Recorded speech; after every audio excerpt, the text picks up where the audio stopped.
je crois que vous serez d'accord avec moi si je vous dis que l'homme sur Terre a deux certitudes. La première, c'est que il est certain qu'il est né. La naissance, sinon il n'existerait pas. C'est la première certitude, c'est qu'on sait qu'on est né. On est venu dans le ventre d'une maman et de notre maman et qu'on est né. Et la deuxième certitude qu'on connaît, que l'homme sait, c'est que un jour ou l'autre, on va tous passer par la mort. La deuxième certitude que l'homme sait, c'est qu'il va mourir. Ça, c'est un fait. C'est quelque chose qui est un fait, qui est une certitude. Et il n'y a pas 36 solutions après la mort, c'est-à-dire que souvent on se pose des questions. Moi, durant toute mon adolescence, ma début de jeunesse, je suis encore jeune, je me suis posé des questions sur qu'est-ce qu'il y avait après la mort. Qu'est-ce qu'il y avait après la mort? Est-ce que ça s'arrête là? Est-ce qu'il y a quelque chose?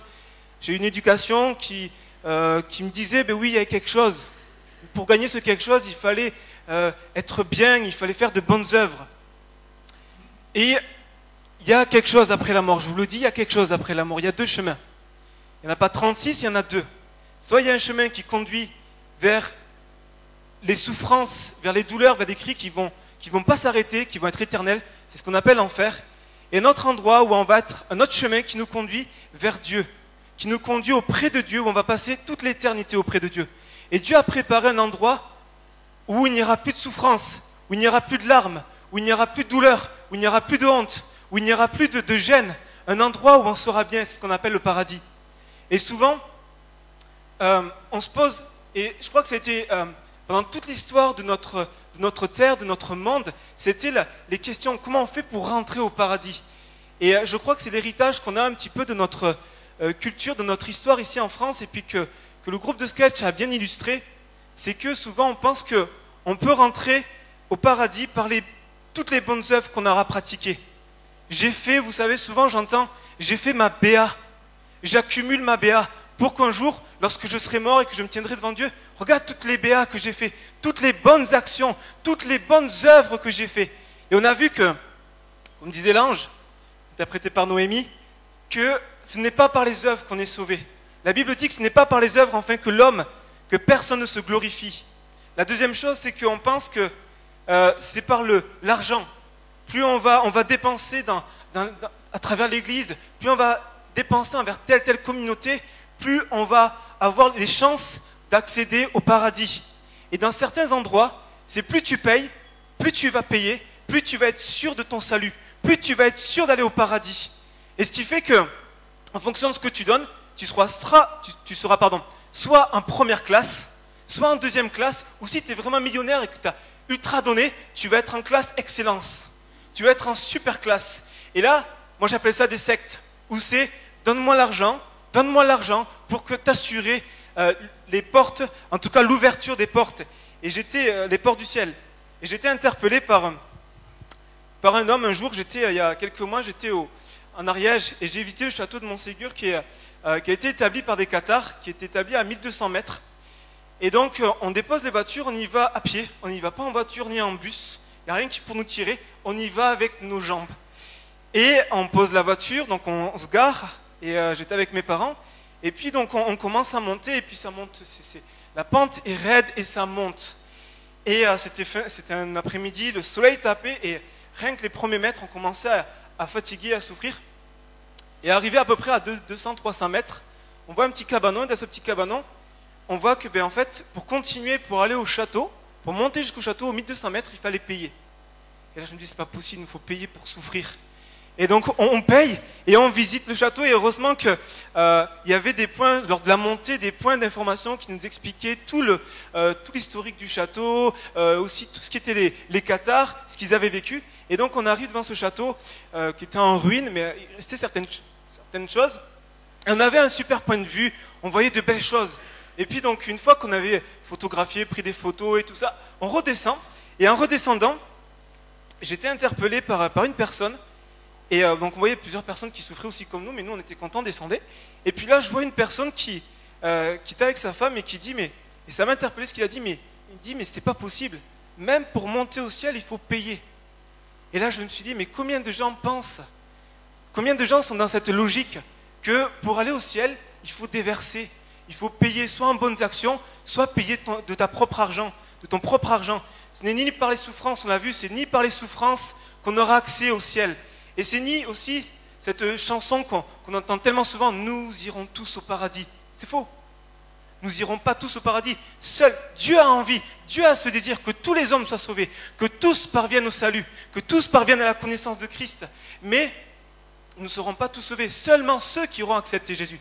Seulement ceux qui auront accepté Jésus, qui auront mis leur foi en Jésus-Christ, seront sauvés. Et c'est ce que je voulais vous parler ce soir, c'est de la grâce. Tout cela est faux, ce n'est pas par les œuvres, ce n'est pas par tout ce qu'on va dépenser, par nos souffrances, c'est par la grâce. C'est par la grâce que nous accédons au salut, que nous avons cet accès auprès du Père. Et ce soir, j'aimerais vous parler vraiment de découvrir et de demeurer dans la grâce. Et le premier point que je voulais qu'on découvre ensemble, c'est que on a dans la Bible, la Bible nous parle d'un Dieu d'amour, mais aussi d'un Dieu qui est juste. Et pour comprendre la grâce, il est important de considérer l'état de l'homme, important de considérer comment Dieu considère le péché. Plus on va considérer le péché, plus on va considérer la puissance de la grâce. C'est vrai qu'au jour d'aujourd'hui, le mot péché, ce n'est pas un mot dans la société, tu vas parler de péché, ce n'est pas quelque chose qui va avoir un très bon écho. Et pourtant, la Bible nous parle du péché. J'aimerais qu'on lise dans Romains 3, si Mathieu, tu peux afficher le... Merci Mathieu. Romains 3, 23 nous dit, tous, la Bible nous affirme que tous ont péché et sont privés de la gloire de Dieu. Dieu ne fait aucune distinction. Il dit que tous, toi, moi, nous tous, nous sommes privés de la gloire de Dieu parce que nous avons péché. Nous avons tous péché et ce péché nous égare, nous sépare de la gloire de Dieu. Les portes du ciel se ferment et on ne peut pas avoir accès auprès du Père parce que Dieu ne supporte pas le péché. Dieu a en horreur le péché. Et souvent on se considère peu comme pécheurs. On se dit ouais mais j'ai pas volé, j'ai pas tué, j'ai pas fait de gros péchés, on ne peut pas appeler ça des péchés, mais pourtant Dieu dit que nous avons tous péché. On pêche par la pensée, on pêche par les paroles, on pêche par les attitudes, on pêche par nos actes. Romains 3, 11 nous dit il n'y a point de juste, pas même un seul. Nous sommes, de notre nature pécheresse, condamnés en fait à vivre loin de Dieu pour ces temps et pour l'éternité. C'est ce que la Bible nous dit, tu es pécheur, Dieu ne peut pas s'approcher de toi. Dieu a en horreur le péché. Ce qui sépare l'homme de Dieu, c'est le péché. Mais heureusement qu'on a Romains 6, 23 qui nous dit le salaire du péché, c'est la mort, mais le don gratuit de Dieu, c'est la vie éternelle en Jésus-Christ, notre Seigneur. Amen. J'aimerais te dire que si tu continues à vivre dans le péché, à considérer si peu important le péché, tu dis ouais mais c'est pas très grave, je peux venir devant Dieu comme je veux, c'est à la limite Dieu est mon serviteur, Dieu j'en fais ce que je veux. Tu ne pourras jamais rentrer au paradis. Si tu ne considères pas le péché comme Dieu le considère, si tu continues à le pratiquer, si tu continues à le chérir, si tu continues à vouloir être avec lui, à ne pas t'en séparer, tu ne pourras jamais avoir une communion avec Dieu. Tu ne pourras jamais avoir une relation avec Dieu. Mais si tu reconnais que tu es un pécheur, reconnais que oui, c'est mon péché qui a cloué Jésus à la croix, tu as cet accès auprès du Père. Et j'aimerais vous parler aussi de découvrir la grâce en Jésus-Christ. La seule chose qui peut enlever nos péchés, c'est le sacrifice parfait.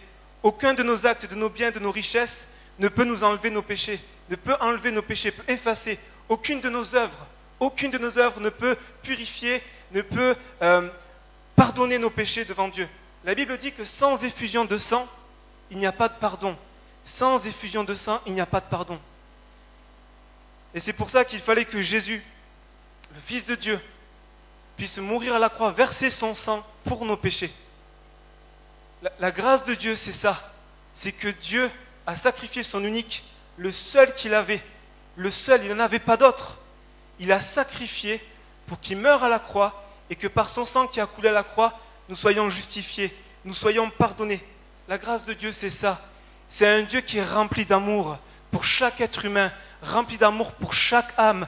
Peu importe ce que tu as fait, il est rempli d'amour et il a donné son Fils pour que tu passes l'éternité avec lui, pour que tu ailles au paradis, pour que tu puisses passer ton éternité auprès de lui dans sa présence, là où il n'y aura plus de douleur, là où il n'y aura plus de souffrance, là où tu goûteras une joie éternelle, là où tu goûteras un amour si parfait. Dieu ne nous a pas attendus. Dieu ne nous a pas attendus, n'a pas attendu qu'on s'intéresse à lui, n'a pas attendu qu'on commence à le prier, n'a pas attendu qu'on mette notre vie en règle. Il n'a pas attendu ça. Il nous a aimés le premier. Il nous a aimés le premier. Dans Romains 5, verset 8, il nous est dit « Mais Dieu prouve son amour envers nous, en ce que lorsque nous étions encore des pécheurs, Christ est mort pour nous. » Alors que nous étions encore des pécheurs, Dieu a manifesté son amour alors que nous étions encore des pécheurs. Et dans l'état dans lequel tu es, j'aimerais te dire que Dieu est rempli d'amour pour toi. Même si le péché que tu pratiques, que tu fais, il ne peut pas le supporter, il a dit, je donne Jésus pour que tu puisses, par le sang de Jésus, venir à moi. Pour que par le sang de Jésus, tu ne sois jamais séparé de moi. C'est ça la grâce de Dieu, c'est qu'on a un Dieu rempli d'amour. Et la grâce contient toute la richesse de l'amour, du pardon et du salut de Dieu. En gros, pour donner une définition sur la grâce c'est une faveur imméritée. C'est pour donner un exemple, c'est comme, on a entendu parler tout à l'heure au sketch, c'est elle qui a grillé un stop, je crois.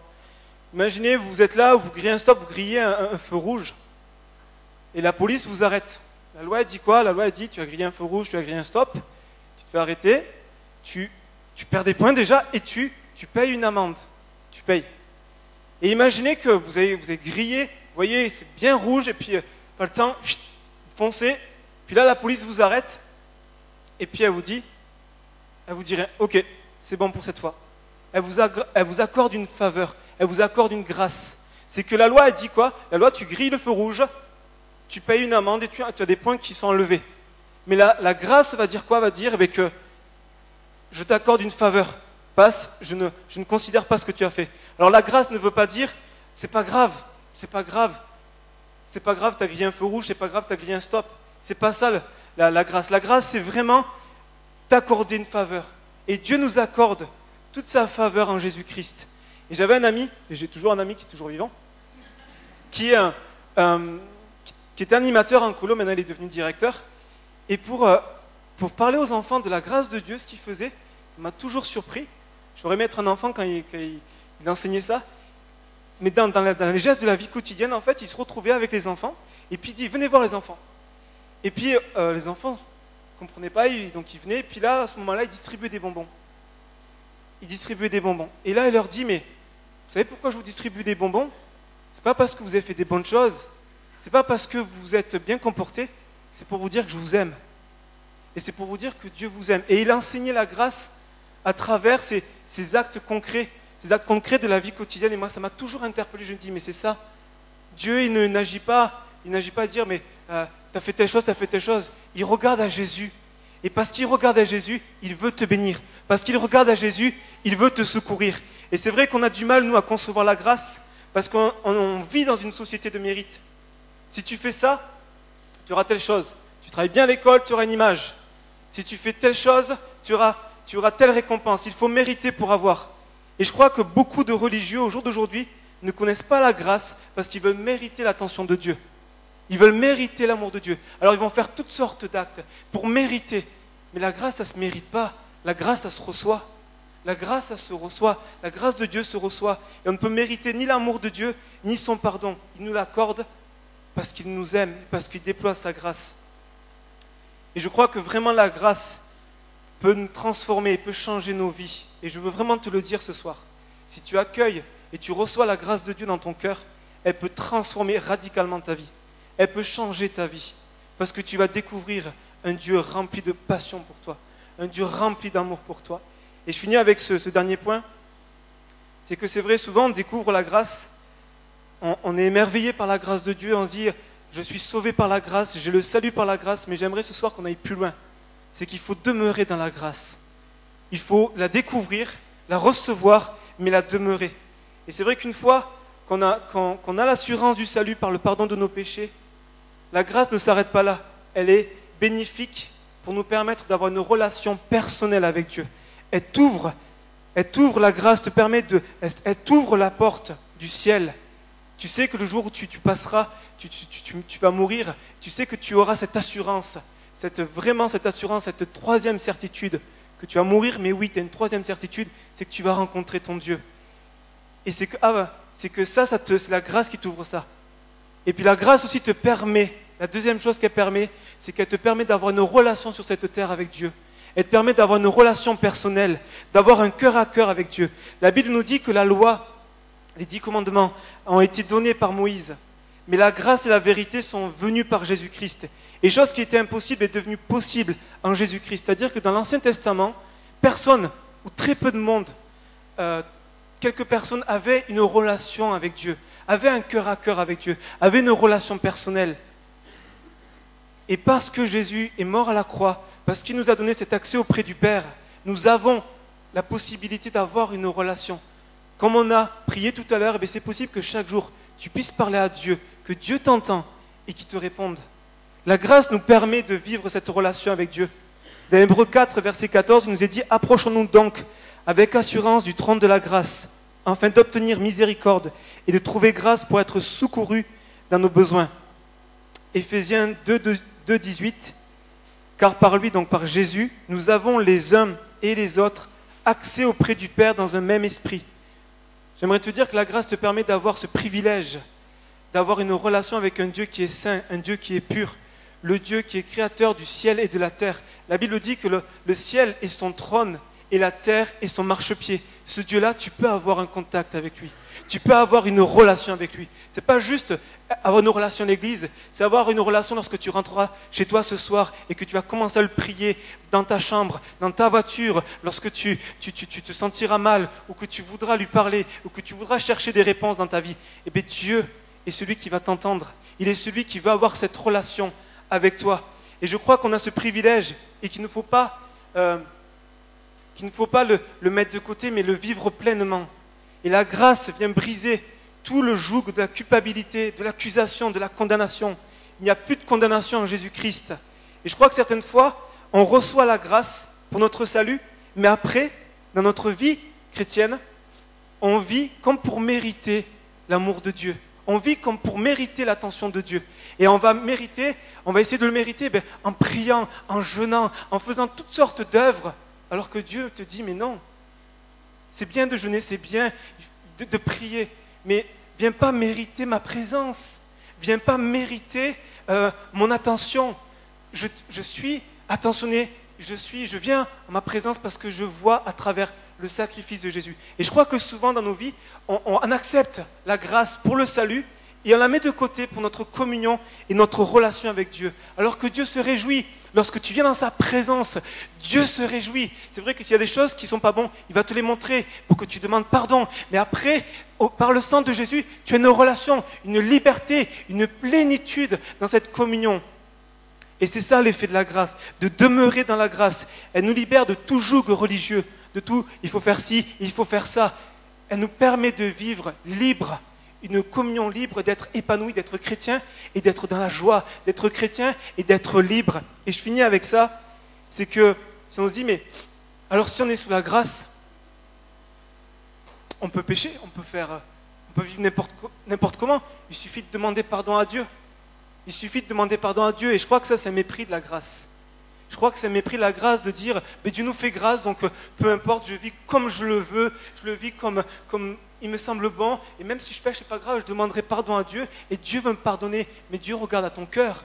Dieu regarde si tu es sincère. Tu ne peux pas tromper Dieu. Dieu connaît toute ta vie. Dieu connaît toute ta vie. Et c'est important de ne pas mépriser la grâce.